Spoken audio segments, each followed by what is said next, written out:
So we'll start with attack angle. That's one that you seemingly use a lot more than launch angle, especially with your experience in blast motion technology. Just to give a broader sense for everybody, what is in your words, the definition of attack angle? So attack angle is what the bat is doing at point of contact. Okay, so when you get a reading off of, a blast or the other, bat sensor devices that are out there, it's what the bat is doing at point of contact. So it's not there's not a certain number that's perfect, because it depends on where contact is made. So if we make contact deeper in the zone, typically your attack angle is going to be less. If you make contact more out in front on the way to your follow through, your attack angle is going to be more. So you have to utilize video with the attack angle to find out, is that the right spot? If a player's hitting the ball at their front toes and their attack angle is 10 to say 13 or 14, that's awesome. If they're making contact at their front toes and their attack angle is 20 degrees, that is not awesome. Sure. Because then you can have a player that just lets the ball get really deep and says, oh, my attack angle's 10, that's great. Well, it shouldn't be 10 there, and they start flaring everything or topping balls to the pull side. So that is when you have to bring in the launch angle readings, or you just have to have vision to see where that ball is going. Yeah. Just to get this part out of the way, too, I'm not sure how you measure this importance, but the difference of the metric, how does it pertain? You mentioned golf a lot on the podcast. How does it pertain to golf and baseball, the attack angle? And what are the similarities and what are the differences? Yeah, I've never really used it on attack angle, but I know a little bit about it, I guess, in golf, because I try to get better at golf and I don't. So, like with the driver, for instance, your attack angle with the driver, everybody used to say you got to swing down, on the ball with the golf club, but with a driver, you actually want to be swinging up, because when you swing down too much, it creates too much spin. Sure. Okay. It'll create too much backspin and the ball won't carry. You're looking at like maybe 7,000 RPMs versus, 15 to 2,500, which is what you want with the driver. So players that are taller in golf usually create more spin. They come down on it a little bit more, and it costs them, distance.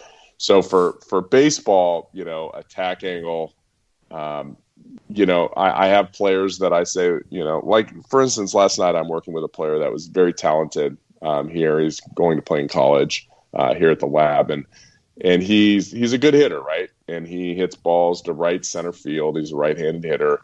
And I put the blast on him, and his vertical bat angle was like negative 43. And I was like, holy smokes, no wonder. He was working with, one of my other instructors. He was working with Matt, and Matt was trying to get him to, try to get a little bit more backspin instead of side spin. So I'm like, well, put this on. Let's see what's really going on. So he was like, the first three were like negative 40s or something. And his exit velocity, again, front toss with bad balls, it was like 80, 88, 89. Yeah.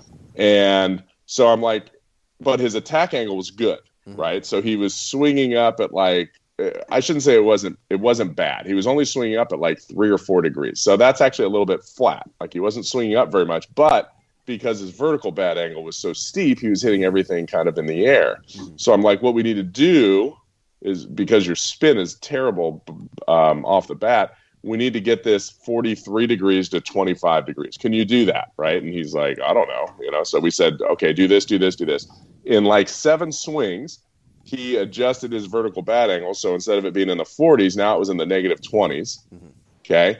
And his attack angle actually went up. Okay. So now his attack angle was closer to 10 instead of closer to 0, which is good. So he was swinging up more with less barrel drop.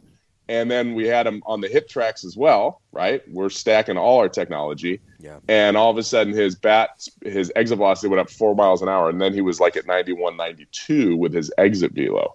So you can use technology to make little changes. And those weren't wholesale changes. This was an athletic kid who's 18 years old. And we said, do this, do this, do this. He already had a very good swing. It was kind of an inside-out swing, which there's nothing wrong with that. But we were trying to get him a little bit more power because he's 5'8".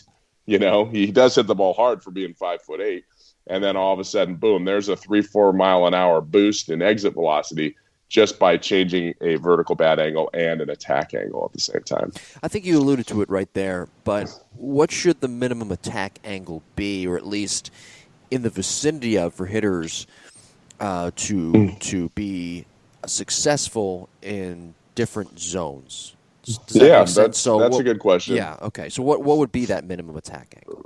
For baseball players, not softball, but for baseball, typically when a player goes the other way and they let the ball get deeper, I look at a 5, and this is plus or minus, maybe 2 degrees. You can add or subtract 2, but typically 5 when they let the ball get deep, 10 about at their front toes, and then 15 if they make contact in front of their front toes. So 5 to 15 is a good range.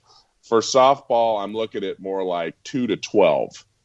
2 to 12, just a little bit flatter. Girls will, aren't they don't swing up quite as much. They still don't chop down or anything like that. They're still swinging up. They're just swinging up less because of the angle, the release point of the softball, and most balls are still dropping. Like 90% of balls in softball are dropping. They're just dropping less. Sure.